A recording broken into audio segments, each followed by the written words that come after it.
KY3 News starts now.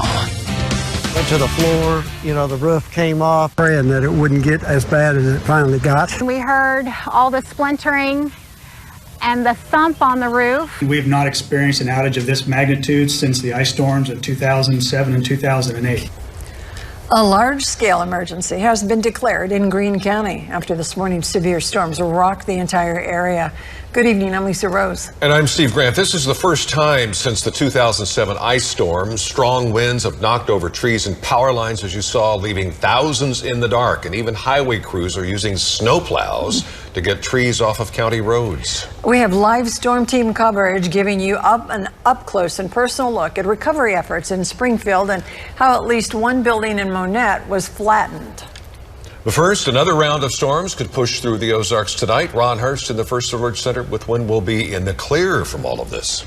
Yeah, thanks, guys. I can attest to the number of trees that were down over roadways earlier today. I was out chasing those storms, so they are going to have to use every available piece of equipment to get things opened up and cleaned off, and watch for some lingering debris on the roads, too. We're already starting to see the next round of rain approach Greene County and Springfield. It's not severe, but you'll notice some moderate to heavy rain from southwest of Mount Vernon all the way down into northeastern Oklahoma. Maybe some slightly heavier thunderstorm activity just to the north of the Fayetteville area. This is not really expected to be that severe tonight. It has been slowly moving off to the north and east. We've been watching it for a couple of hours, and it's made it from the state line to Highway 39. So it's going to take its while, sweet time, while it crosses the Ozarks later on this evening. Here is the time lapse as we take you through the afternoon. You can see one cluster of storms moving over towards the Mississippi River, and the next one beginning to develop in Oklahoma and move in our direction. As far as the winds go, today we hit 91 miles per hour here in Springfield. That is the second highest wind gust on record, only to the 104 mile per hour wind that went by the airport back in December of 1971. So extremely high winds affecting Greene County today, and you can see other high winds across the area.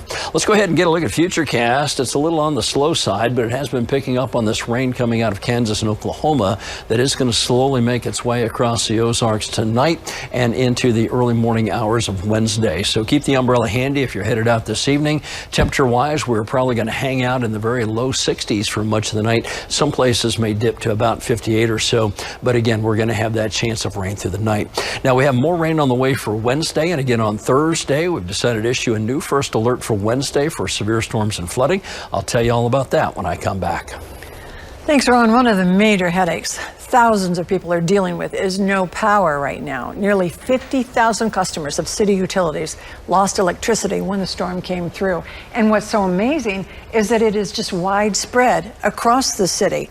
Now, outside of the city in Greene County, that's 41, I should say it's down to 41,000 in Springfield right now. But outside city limits, Liberty customers, nearly 23,000 of them also lost power. Again, a large storm emergency has been declared in Greene County. This is the first time that's happened since the ice storm in 2007.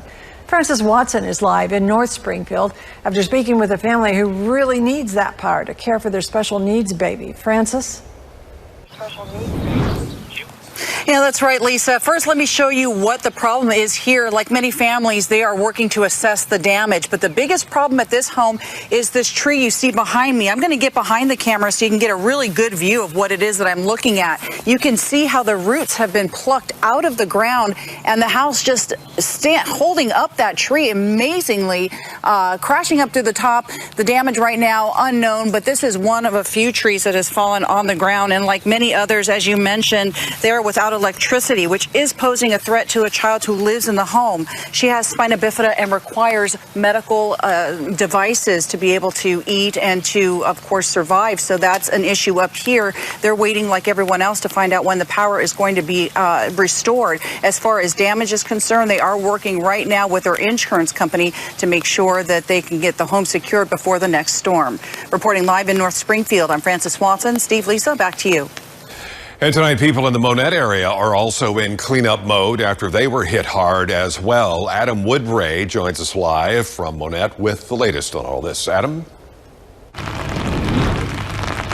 Yeah, good evening, Steve. Since our last broadcast, I did have the chance to speak with the city of Monette, and they told me that so far there's been no reports of any injuries. The city's actually declared a state of emergency, but I also want to show you what's going on behind me here. I'm going to step out of the way, but the city finally showed up to this specific neighborhood to work on cutting down the bits of this tree that are overlapping the road. It's actually cut off this neighborhood from the neighboring street.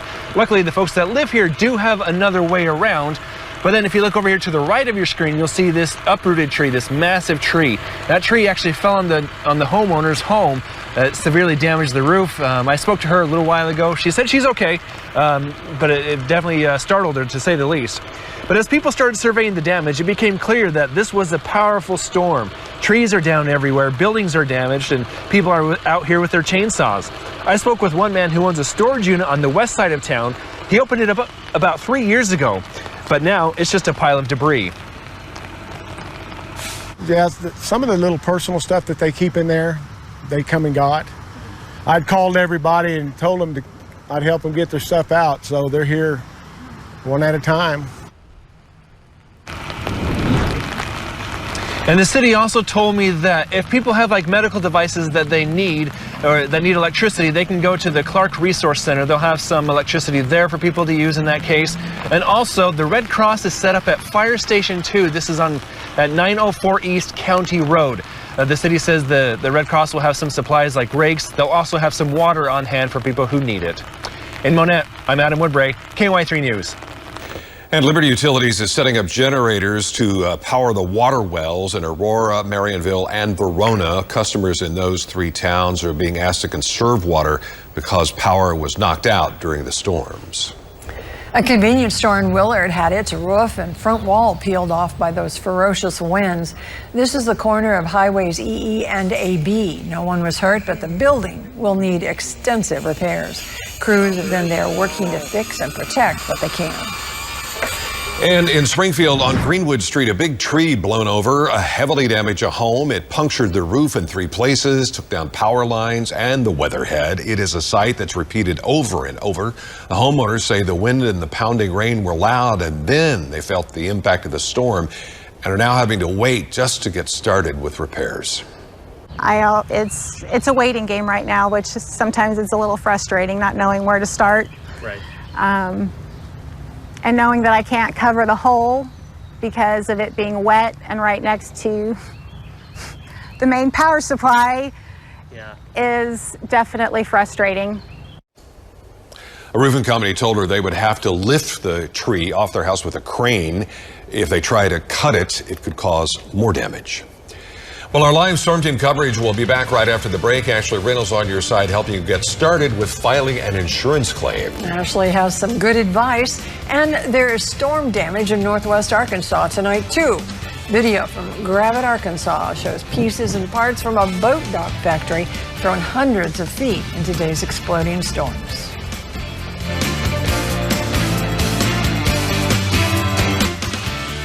Number 1 in the Ozarks. You're watching KY.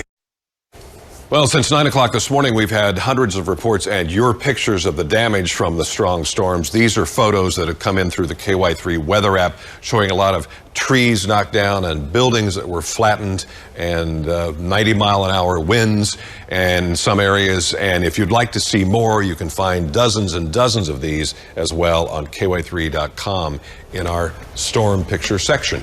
Lisa? Many across the Ozarks will be spending the next few days assessing the damage from today's storms. You might be scratching your head, though, wondering where do you start? On your sides, Ashley Reynolds is live in a Springfield neighborhood tonight to walk you through what to do. Ashley?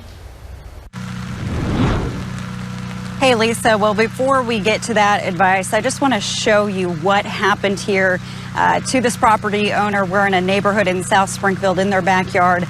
Behind me, you can see a massive tree uprooted. And to give you some perspective here of what you're looking at, on a good day, I'm 5'4". And look at that. You can see at the very top, those roots that were buried in the ground now touched the sky. It's just simply unbelievable. Let me show you what this tree did over here. I'm watching my step because, of course, it's raining and we're trying to be careful. Look at this. Can you imagine the sound of the force of the tree hitting this home? Now, the homeowner tells me if she would have been right here, this is her kitchen. She told me if I would have been in my kitchen getting a glass of water, I would not be alive to tell you this story. It's crazy. Thankfully, she was on the other side of her home right here in a bedroom with her 2 cats. They're all fine. They're safe. She's staying with a friend for the next few days. Okay, let's get to that advice. If you have storm damage, if you haven't already, take photos and videos of what happened and call your insurance agent. Make a plan. Figure out how you're going to clean this up. A standard homeowner's insurance policy covers damage to the home structure and personal property, minus a deductible that you pay out of pocket. The amount you're paid from your insurance company depends on the kind of coverage you have. If you decide to file a claim, loop in your mortgage lender. Is that they're going to make that check out to you, your potential spouse, as well as that mortgage company or bank who has your mortgage.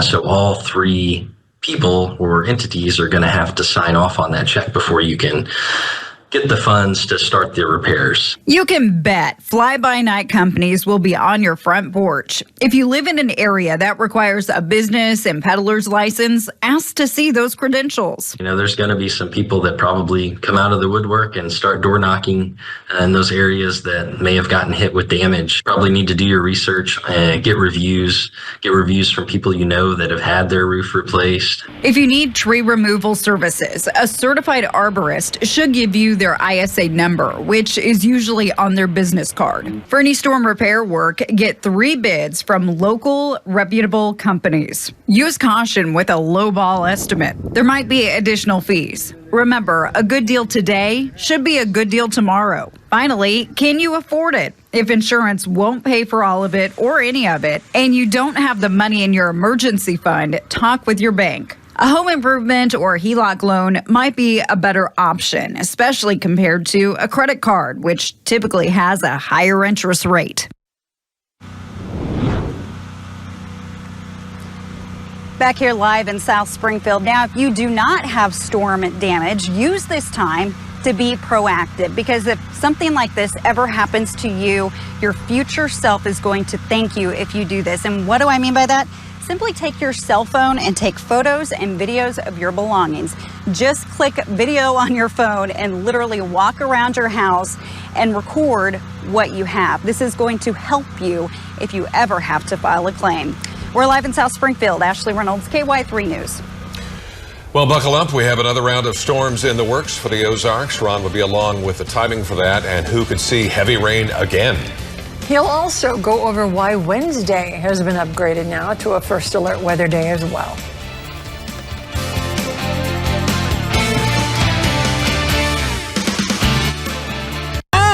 And now, KY3 First Alert Weather. Well, welcome back, everybody. It looks like the rain is now reaching western and southwestern sections of Greene County, so should be in the city vicinity here in the next 15 or 20 minutes or so. It is not severe, but it's more rain, and we really don't need any more of that. But you can see that extends down into northeastern Oklahoma. Here, northwestern Arkansas is getting some rain too on Highway 62 from Green Forest back through Berryville and Eureka Springs. Areas around Oak Grove are also picking up some shower activity. It looks like Blue Eye is picking up some rain right now as well. Again, this is not severe. There may be a little lightning with some of this, but otherwise we're just talking about rain, keeping everything nice and soggy. Time lapse, of course, shows one area of moisture moving off to the north and east, and the next one building here in Oklahoma. That is going to impact the Ozarks for much of the night. But I wanted to widen things out because our upper level winds are actually coming from southwestern Texas, and you'll notice that there is very heavy rain around Wichita Falls towards Childress. That will move up through Oklahoma City, and eventually that will also slide towards the Ozarks tonight and early in the morning on Wednesday. So it looks like it's going to be a rather soggy period for us. So Futurecast continues to keep things pretty wet. It's running behind by a little bit. Notice we already have rain in the area. It's not projected to be here until around midnight, so we're about 6 hours ahead of schedule. But either way, I think the depiction on the area of rain is right for it moving across the Ozarks through the overnight hours. It may come to an end sometime shortly after midnight. We'll have to wait and see on that. Anyway, one area of rain moves off to the north and to the east, and much in the morning is quiet, but then by the afternoon, what's going to happen is our front's going to come back to the north, and we're going to see temperatures warm here in south central Missouri, and the atmosphere is going to become unstable. Now, you'll notice some thunderstorms out here from Neosho back south into Oklahoma. As those move eastward, they may intensify, and there's a chance for severe weather tomorrow afternoon. Notice some of the intense storms along Highway 63 and Highway 5 going south into northern Arkansas. So it is this portion of our viewing area down here which has the chance of seeing some severe weather on Wednesday. So we have extended the first alert into Wednesday for the possibility of some severe weather. And of course, any heavy rain is going to lead to flooding. And this could impact all of the Ozarks, so something to be weather aware of. A reminder, excuse me, that the flood watch remains in effect until 7 a.m. on Thursday morning for much of the Ozarks. The only area it doesn't include is, say, from Mountain Home down to Mountain View, Arkansas, and eastward towards the Jonesboro area. Temperature-wise, overnight tonight, we're going to be fairly steady, somewhere in the upper 50s to lower 60s, so we'll drop a few degrees from where we are, but not much more than that. Then tomorrow, as I said, south central Missouri, north central Arkansas, notice how these temperatures warm up into the mid-70s by lunch. We may still be in the 60s here in Springfield.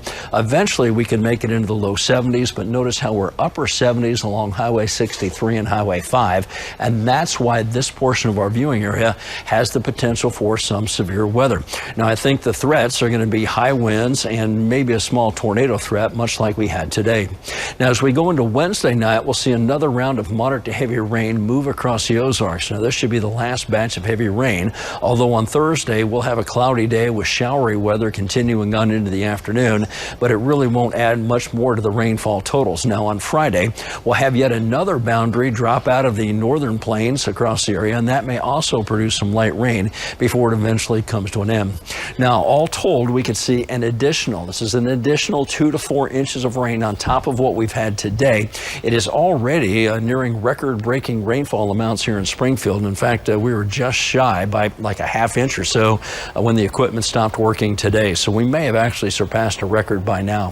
So looking at our forecast tonight, more thunderstorms, temperatures in the low to mid 60s. Then for tomorrow, cloudy skies, more rain and thunderstorms, high temperatures climbing into the low 70s with a south wind.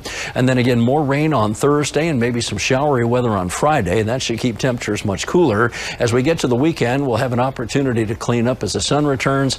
By early next week, we're back in the mid 70s. Guys? And Sally Ingalls is next with sports. If your crawl space isn't protected, you could be breathing. Sports with Sully Ingalls starts now. Well, it was supposed to be a long day of baseball at Hammons Field today, but that severe weather got in the way. 2 rainouts instead, but plenty more baseball to come later this week. Still, the Spring Cards were supposed to play an early game today, but that didn't happen. They'll play a doubleheader on Friday, but tomorrow they'll have the Cardinals' top prospect, Tekoa Roby, on the mound, or one of their top prospects, to start the series against Northwest Arkansas. The Naturals, they're in town, and they come to town with the Royals' top prospect, Jack Caglione, the two-way hitting star. So that should be an awesome week at the park. After the Spring Cards game, we were supposed to have Missouri State and Arkansas playing some baseball at Hammons, but that was canceled because of the weather as well. In other Barron's news, though, standout two-way player, Max Knight, was named the Olerud two-way player of the week in the nation. He had 2 homers, including a walk-off. He also threw 6 scoreless innings and struck out 9 over 2 appearances. The Bears are on the road at Illinois State this weekend. And one more rainout for you. The Cardinals and Reds were supposed to play today, but they were rained out in Cincy, so they'll play a doubleheader on Wednesday to play that middle part of the series. The Royals just got underway in Tampa. A Salvador Perez first-inning double has them up 1-0 so far.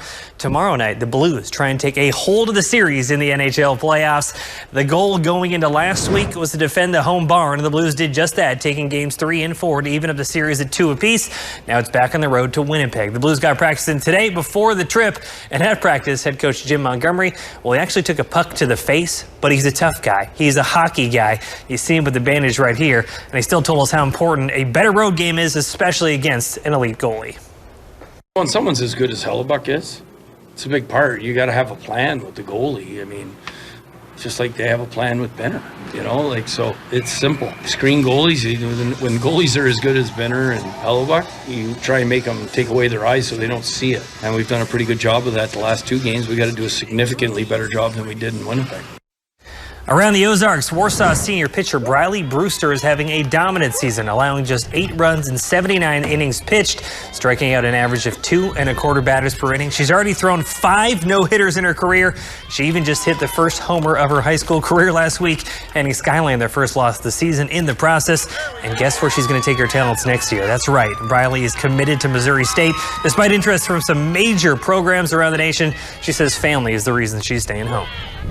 I just felt I wanted to be closer to home. That was a big thing for me. UNO was a really great team, but yeah, I definitely wanted to be closer to home. And Missouri State really does have a great team, and they're moving conferences next year, so that will be super fun. We'll get to travel everywhere, so it'll be great. Always good to keep local talent here. And back to Blues head coach Jim Montgomery. If I got hit in the face with a puck, I think I'm just laying down the rest of the day. That probably has ended it for me there, but obviously a tougher guy than me. Thanks, Sully. Back in a moment. Bright lights to fun and games for the whole family. See the entertainment. Yes, here it comes again. Yes, indeed. Well, more rain on the radar. The good news is this is not severe. This is just your garden variety rain, but we really don't need any more rain. That's true. We've had well over 10 inches. I think we're actually approaching 12. And if we hit 12.15, that would be a new record for the month. If we don't get that tonight, we'll certainly get that tomorrow. So, thanks for watching KY3 News here at 6. Back at 9 and 10.